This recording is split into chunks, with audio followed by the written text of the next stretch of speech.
E marta dhe e mërkura pritet të shoqërohen me rishje të dendura shiu, të shtrira thuajse në të gjithë territorin.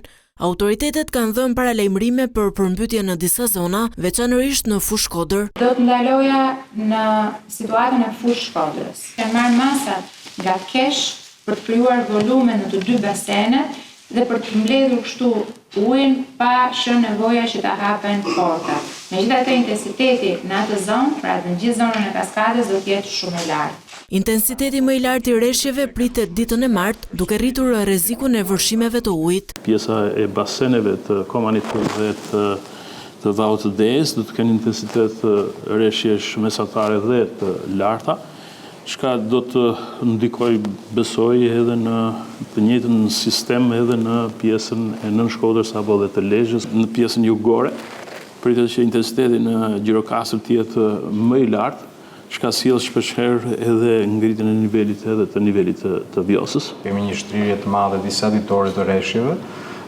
ndaj dhe koordinimi në kohë reale është i domosdoshëm me të gjitha bashkitë dhe strukturat e tyre, në mënyrë që të mos kemi asnjë zonë të pambulluar, qoftë kjo me mjete, qoftë me mjete të reagimit të shpejtë.